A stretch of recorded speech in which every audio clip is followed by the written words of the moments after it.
Agora, Lindbergh, não dá pra gente dizer que, e eu não sei se esse é o seu posicionamento, eu até queria a sua resposta, que o Petrolão não aconteceu, que o Petrolão não existiu. Porque assim, você tem envolvidos confessando, e você tem diretores da empresa e empresários devolvendo bilhões de reais pros cofres públicos. Então não tem como o cara devolver o que ele não roubou, porque ele não teria se ele não tivesse roubado em primeiro lugar. Então você há de concordar comigo que o Petrolão aconteceu. Agora, você pode me dizer, não, tal e tal e tal e tal pessoa foi injusto, não tinha nada a ver e foi envolvido sem ter relação. Agora, que não existiu, até o Dirceu deu entrevista para Globo News no mês passado dizendo, ó, não podemos dizer que porque os processos foram anulados que nunca existiu corrupção. Não, deixa eu te contar. O tal de um dos envolvidos naquele negócio da Petrobras, o Barroso, tem a gravação com ele. Dizendo que ele... Isso vem lá de trás, vem lá do Fernando Henrique Cardoso. Ah, não, Lindbergh, você tá de sacanagem. Que o Petrolão veio do Fernando Henrique. Não tô de sacanagem, não. Eu tô querendo dizer que tem um problema de corrupção. Não tô querendo jogar pro Fernando Henrique, não. Endêmico. Estrutural, endêmico nessa coisa toda. O que foi errado ali foi o jeito como fizeram, como se for... Teve gente de tudo, teve gente do PT, teve gente de outros partidos ali naquele negócio. Porque nessa questão de corrupção não é assim. Isso aqui tem que ter uma vigilância grande no país inteiro com uma questão de Estado. Então, eu não estou dizendo que não houve, claro. O que não foi é como foi utilizado daquela forma contra um partido, contra o presidente Lula. Você sabe que tem uma coisa que o Lula fez a vida inteira? Você sabia que, antes dele entrar, qual era a média de investigações da Polícia Federal por ano? 8. A Polícia Federal não tinha autonomia. Foi o Lula que mudou isso para 200 e tantos por ano. Ele colocou, ele estruturou tudo. Mesmo agora nesse negócio de INSS, de onde surge tudo? Da CGU é o ministro do Lula, que faz a denúncia à Polícia Federal. Então, esse problema é assim. O que eu acho que, quando eu falei daquele caso, te respeitando e sabendo, porque eu vi um negócio aqui, tô te falando, não é nenhum tipo de coisa, não. É que a gente só tem que saber separar o caso dos casos, entendeu? Porque vocês já sofreram, o MBL sofreu. Porque tem hora que o MBL é só estilingue. Mudou a posição, tem deputado, tem uma força assim. Agora vai ter um partido. Vai ter partido. Sofreram. Eu vi o presidente do MBL, o Renan, aquelas prisões ali de vocês. Vocês ganharam na justiça. Então a gente tem que ver. É que tem nesse negócio que tem uma responsabilidade sobre isso. Saber separar. Eu não digo que é tudo que é Bolsonaro é assim. Tem gente nesse processo que nós temos que ter instituições que funcionem e que consigam parar. Nesse sentido, quando o tema é esse, não dá para dizer, é o bom e aqui tá todo o problema, como foi uma espécie de demonização que houve no Brasil. E foi assim. E eu vi essa turma do Bolsonaro com um discurso, se aproveitou num clima de antipolítica, num discurso completamente falso. Porque Bolsonaro vai ser condenado por trama golpista, tá? Mas vai ser condenado também por corrupção. Se a gente tivesse tempo, eu desenvolvia. Então eu só acho que nisso aí a gente tem que evitar alguns maniqueísmos disso aqui e fortalecer as instituições. Mas você admite então que o Petrolão aconteceu e que tinha gente do PT envolvida? Claro que teve escândalo de corrupção na Petrobras ali. Claro que teve gente do PT ali que teve envolvida.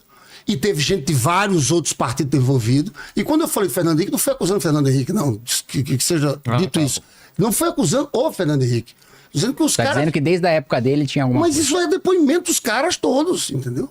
É uma coisa muito estrutural. Por isso que eu acho que a saída nesse caso aqui tem que ser uma saída institucional. Fortalecer as instâncias. Fortalecer a Polícia Federal. Porque isso ameaça, inclusive, a democracia, né? Claro! É a desmoralização da democracia, da política. Aí você vem aventuras autoritárias por aí que surgem a partir disso. Só não acho que a gente pode dizer que o enfrentamento, porque como muitas vezes acho que o discurso petista faz parecer, que o enfrentamento à corrupção faz surgir aventuras autoritárias. Ou outro discurso... Não é isso, isso, eu tô dizendo que às vezes o discurso petista faz parecer que o enfrentamento à corrupção faz trazer aventuras autoritárias, né? Acho que há há um justo... Ou que gera uma crise do Brasil. Porque, vamos lá, eu não há... Eu continuo sendo um militante político. E militante político pela minha convicção e ainda com a minha crença de que a classe política merece o descrédito que tem. É a minha avaliação. E não só de uma ideologia.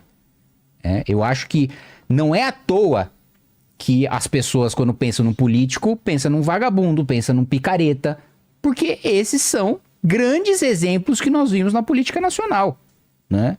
Não só Petrolão, Mensalão, mas também, já que o Lindbergh, né, gosta de falar do Bolsonaro aqui, ele acha que tá com o Bolsonaro na frente dele aqui, de orçamento secreto também. No caso do orçamento secreto do Bolsonaro, fui para o plenário e denunciei, inclusive um trabalho fenomenal do jornalista Breno Pires, e tinha cidade lá do Maranhão, de deputado da base do Bolsonaro, que declarava que tinha tirado 32 dentes da boca de cada habitante para justificar o recebimento em repasse de orçamento secreto na saúde. Então não é à toa que... Porque eu vejo uma coisa é você ser autoritário. Outra coisa é você dizer que a população não pode se indignar e não pode achar que de fato a política brasileira está uma esculhambação, porque tem escândalo atrás de escândalo, roubalheira atrás de roubalheira, sequestro de orçamento, patrimonialismo, que eu concordo plenamente com o Lindbergh nesse sentido, de que a política brasileira existem os donos do poder, né? Tanto o nosso próprio regimento interno da Câmara, Lindbergh, dá prioridade da escolha de gabinete para filho de deputado, como se mandato fosse uma coisa a ser passada hereditariamente, como se fosse uma coisa que eu herdasse do meu pai. Ah, meu pai foi deputado, ele foi lá, me ungiu, eu ganhei também, fico com o gabinete dele, como se fosse herança, como se fosse se aquele gabinete, aquele pedaço da Câmara fosse propriedade privada dele. Então, a população tem razão quando tem essa visão da classe política brasileira, porque de fato é vergonhoso. Um exemplo que eu dou, e que eu dei recentemente, foi do ministro da Agricultura do Japão. Você soube o que aconteceu com ele? Não. Ele deu uma entrevista, foi perguntado para ele sobre o preço, a inflação no arroz, que é o principal alimento no Japão, né? E ele falou o seguinte: olha, eu não sei sobre o preço do arroz, porque sempre que eu vou para minha base eleitoral, meus eleitores me dão arroz de presente. Então eu tenho arroz para dar e vender, tenho arroz de sobra. Isso repercutiu tão mal na sociedade japonesa que o ministro da Agricultura veio em rede nacional pedir desculpa e dizer que renunciava ao cargo porque a sua postura tinha sido incompatível com a postura de um ministro de Estado. Agora veja no Brasil, o sujeito sequestra orçamento, faz orçamento secreto, rouba dinheiro, paga propina, recebe propina e nem preso vai, e nem se envergonha, nem pede desculpa, muito menos renunciar ao cargo. Quantas vezes a gente viu um político brasileiro voluntariamente renunciar ao cargo por vergonha da sua atitude? Nunca. Nunca. Vai lá, Lindbergh, você tá muito entretido aí. Sei que você tá fazendo esse celular aí. Eu tinha um jantar aqui, mas tô indo. Deixa eu te contar. Estraguei o jantar aí. Já estragou não. Não, eu acho que tem muita coisa aqui que eu concordo. O que eu falava da demonização, eu não acho que é que a corrupção desmoraliza a política desse jeito. Sim. Que nós temos que ter instituições cria fortes, essa imagem do político sólidas. E o que eu acho a reclamação minha do último período da história é que nós dividimos o Brasil de um jeito. Eu vivi ali, estava ali com a Dilma. Se tem uma mulher honesta, você mandou uma Rousseff, viu? Se tem uma mulher que é dura, assim, e vivi todo aquele negócio. Eu sei que quem estava lá nas manifestações, e a gente vendo aquilo tinha de tudo. Mas não era essa coisa da corrupção. O julgamento do Lula, não tô querendo que você... Eu sei sua posição, mas aquilo ali foi absurdo.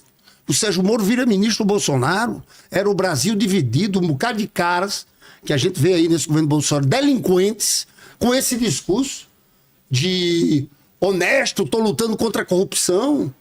Então é mais ou menos que eu acho que o Brasil tem que amadurecer. Lá atrás, Collor foi eleito com isso. Mas isso é história. Caçador de Marajás, né? E isso é história do mundo todo, entendeu? Isso é história no mundo. Curtiu esse vídeo? Então deixa o like e comenta aqui embaixo o que você achou. Quero muito saber sua opinião.